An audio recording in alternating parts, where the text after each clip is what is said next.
Sir ಇವತ್ತು ಬೆಳಿಗ್ಗೆ ಎಷ್ಟೊತ್ತಿಗೆ ಆಗುತ್ತೆ, ಎಷ್ಟು ಜನ ಹೆಬ್ಬಗುಡಿ ಜುರಿಸಿಕ್ಲಿ ತಾವು ನೋಡಿದ್ರಲ್ಲ, ಅದು ಒಂದು ಪ್ರೈವೇಟ್ ಪಿ ಜಿನಲ್ಲಿ ಅರೌಂಡ್ 6:30 6:30 ಸಮಯದಲ್ಲಿ ಒಂದು ಗ್ಯಾಸ್ ಲೀಕಿಂದ ಬ್ಲಾಸ್ಟ್ ಥರ ಆಯಿತು. ಆ ರೂಮಲ್ಲಿ ಅದರಲ್ಲಿ ಸೆಕೆಂಡ್ ಫ್ಲೋರಲ್ಲಿ ಆಗಿದ್ದು, 2 ಫ್ಲೋರ್ ಇದೆ, ground first and second floor.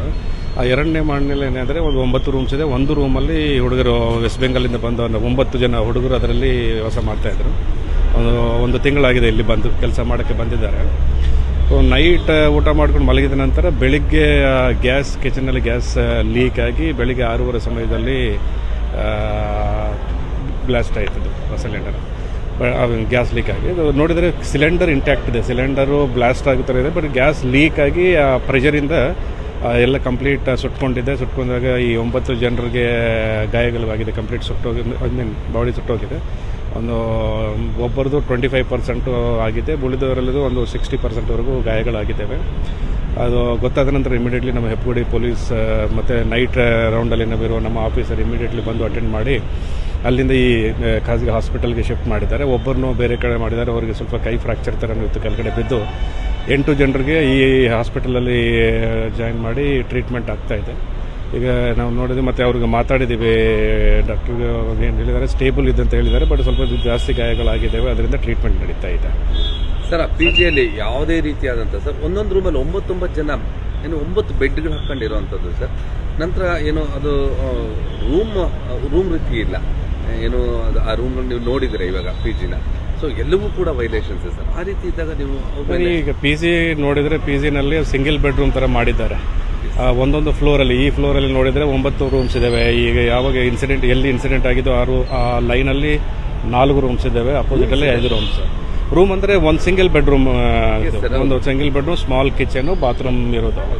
So ಅದರಲ್ಲಿ ಕೊಡ್ತಾ ಇದ್ದಾರೆ. 9 ಜನಕ್ಕೆ ಅಕಾಮಿಡೇಷನ್ ಸರ್, ಹಿಂಗಾಗತ್ತೆ ಸರ್. ಸೊ ಈಗ ಅದು ನಾವು ನೋಡಬೇಕು, ಯಾಕಂದರೆ ಇವರು ಇರುವಾಗ ಏನಂದರೆ ಕಡಿಮೆ ರೇಟ್ ಅಂತ ಹೇಳಿಬಿಟ್ಟು ಈಗ ಅದು ಒಂದು ಬೇರೆಯವರು ಬಿಲ್ಡಿಂಗ್, ಆ ಬಿಲ್ಡಿಂಗು ಬೇರೆಯವರು ರೆಂಟ್ ಕೊಟ್ಟಿದ್ದಾರೆ, ಅವರು ತೊಗೊಂಡು ಪಿ ಜಿ ನಡೆಸ್ತಾ ಇದ್ದಾರೆ. ಪಿ ಜಿ ನಡೆಸುವಾಗ ಗಂಗರಾಜು ಅಂತ ಒಬ್ಬರು ಇದ್ದಾರೆ, ಅವರು ಪಿ ಜಿ ನಡೆಸ್ತಾ ಇದ್ದಾರೆ. ಬಿಲ್ಡಿಂಗ್ ನಾಗರಾಜ ರೆಡ್ಡಿ ಅಂತ ಅವ್ರದ್ದು ಬಿಲ್ಡಿಂಗ್ ಅದು.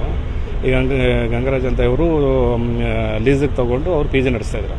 ಪಿ ಜಿ ನಡೆಸುವಾಗ ಈ ಲೇಬರ್ ಕೆಲಸ ಮಾಡೋಕ್ಕೆ ಬಂದಿದ್ದವ್ರಿಗೆ ಕೊಡ್ತಾ ಇದ್ದಾರೆ ಅವರು. ಸರ್, ಆಮೇಲೆ ಸಿಲಿಂಡರ್ಗಳದ್ದು ಸರ್, ಅದು ಯಾವುದೋ ಪವರ್ ಕಂಪನಿ ಅಂತ ಹೇಳಿದೆ, ಅದು ನೋಡಿದ್ದೇನೆ ನಾನು ಅದು ವೆರಿಫೈ ಮಾಡಕ್ಕೆ ಹೇಳಿದ್ದೇನೆ. ಆ ಪವರ್ ಕಂಪನಿ ಅಂತದ್ದು ಆ್ಯಕ್ಚುಲಿ ಇದು ಯಾಕಂದರೆ ಸುಮಾರು ಇನ್ಸಿಡೆಂಟು ಆಗ್ತಾ ಇದ್ದಾವೆ. ಕಳೆದ 1 ವರ್ಷದಲ್ಲಿ ನೋಡಿದರೆ ಸಿಟಿನಲ್ಲಿ ಸುಮಾರು ಇನ್ಸಿಡೆಂಟ್ ಆಗಿದ್ದೇವೆ. ಲೀಕ್ ಆಗಿದ್ದ ಇನ್ಸಿಡೆಂಟೇ ಜಾಸ್ತಿ ಇದೆ. ಸೊ ಇದರಿಂದ ಏನಂದರೆ ಈ ಲೀಕ್ ಆಗುವಾಗ ಇವರೇನಾದ್ರು ನೈಟ್ ಮಲಗುವಾಗ ಸೊಳ್ಳೆಗೋಸ್ಕರ ಇರ್ಬೋದು ಕಂಪ್ಲೀಟ್ ಎಲ್ಲ ಕ್ಲೋಸ್ ಮಾಡಿಕೊಂಡು ಮಲಗ್ತಾರೆ. ಆ ಗ್ಯಾಸ್ ಹೊರಗಡೆ ಹೋಗೋಕ್ಕೂ ಆಗಲ್ಲ, ಅದರಿಂದ ಇನ್ಸಿಡೆಂಟ್ ಆಗಿದೆ. ನೋಡಿದ್ರೆ ಇಂಪ್ಯಾಕ್ಟ್ ತಾವು ನೋಡಿದರೆ ಆ ಫ್ಲೋರಲ್ಲಿ ಇರುವ ಎಲ್ಲ ರೂಮ್ಗಳಲ್ಲೂ ಎಲ್ಲ ಗ್ಲಾಸಸ್ಸು, ವಿಂಡೋಸು, ಡೋರ್ಗಳೆಲ್ಲ ಪುಡಿ ಎಲ್ಲ ಆಗಿಬಿಟ್ಟಿದ್ದೇವೆ. ಬ್ಯಾಕ್ ಸೈಡ್ ಇರುವ ಬಿಲ್ಡಿಂಗ್ ಗ್ಲಾಸಸ್ಸೂ ಪುಡಿ ಆಗಿದ್ದೇವೆ. ಸೊ ಇಷ್ಟು ಇಂಪ್ಯಾಕ್ಟ್ ಇತ್ತು. ಸೊ ಈಗ ವೆರಿಫೈ ಮಾಡಿದ್ವಿ. ಆ್ಯಕ್ಚುಲಿ ಪವರ್ ಗ್ಯಾಸ್ ಅಂತದ್ದು ಏನಾದರೂ ಇದು ಪರ್ಮಿಟೆಡ್, ಇದು ಲೈಸೆನ್ಸ್ ಕಂಪನಿಯ ಎಲ್ಲೋ ಒಂದು ವೆರಿಫೈ ಮಾಡೋಕ್ಕೆ ಹೇಳಿದ್ದೇನೆ.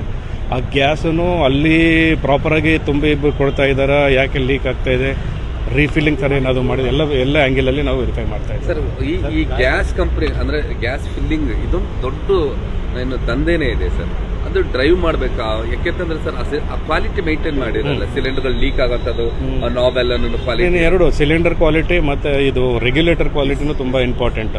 ಎಲ್ಲ cylinder quality, regulator quality, use ಮಾಡುವ ಪೈಪ್ ಇರುತ್ತದಲ್ಲ, ಸಿಲಿಂಡರಿಂದ ಸ್ಟವ್ಗೆ ಹಾಕೋ ಪೈಪನು ಕೆಲವು ಸಾರಿ ಏನಾಗುತ್ತೆ, ಪೈಪ್ಗಳೂ ಏನಾದರೂ ಸುಮಾರು ವರ್ಷಗಟ್ಟೆ ಯೂಸ್ ಮಾಡ್ತಾರೆ. ಅದು ಯಾಕಂದರೆ ಅದು ಹಾಳಾಗಲ್ಲ ಅಂತ ಅಂದ್ಕೊಂಡು, ಬಟ್ ಅದನ್ನು ಲೈಫ್ ಇರುತ್ತದೆ, ಆನಂತರ ಲೀಕ್ ಆಗೋದು ಶುರು ಆಗುತ್ತೆ. ರೆಗ್ಯುಲೇಟರ್ನು ಕ್ವಾಲಿಟಿ ಇರಬೇಕು. ಈ ಪ್ರೈವೇಟ್ ರೆಗ್ಯುಲೇಟರ್ ಅಲ್ಲಿಂದ ತೊಗೊಳ್ಳೋದು, ಅದು ಕ್ವಾಲಿಟಿ ಇರಲ್ಲ. ಈ ದೊಡ್ಡ ಕಂಪ್ನೀಸ್ IOS ಹೇಳ್ತಾರಂತ ಅಂಥವ್ರದ್ದು ಇರುತ್ತಲ್ಲ, ಆ ಕ್ವಾಲಿಟಿ ಇರಲ್ಲ. ಸೊ ಏನಕ್ಕಾಗಿದೆ ಅಂತ ಈಗ ಕೇಸ್ ರಿಜಿಸ್ಟರ್ ಮಾಡಿದ್ದೀವಿ. ಕೇಸ್ ರಿಜಿಸ್ಟರ್ ಮಾಡಿ ಎಲ್ಲ ಇನ್ವೆಸ್ಟಿಗೇಷನ್ ಸಂಪೂರ್ಣವಾಗಿ ಮಾಡಿ ತಪ್ಪಿಸಿರೋ ಮೇಲೆ ಆ್ಯಕ್ಷನ್ ತಗೊಳ್ತಾರೆ. ಇವರು ವೆಸ್ಟ್ ಬೆಂಗಾಲಿಂದ ಬಂದಿದ್ದವರು, ಪಶ್ಚಿಮ ಬಂಗಾಲಿಂದ. ಇವರು ಕನ್ಸ್ಟ್ರಕ್ಷನ್ ಅಂತ ಒಂದು ಕಂಪನಿ ಇದೆ, ಅದು ಆ ಕಂಪನಿಗೆ ಕೆಲಸ ಮಾಡ್ತಾರೆ.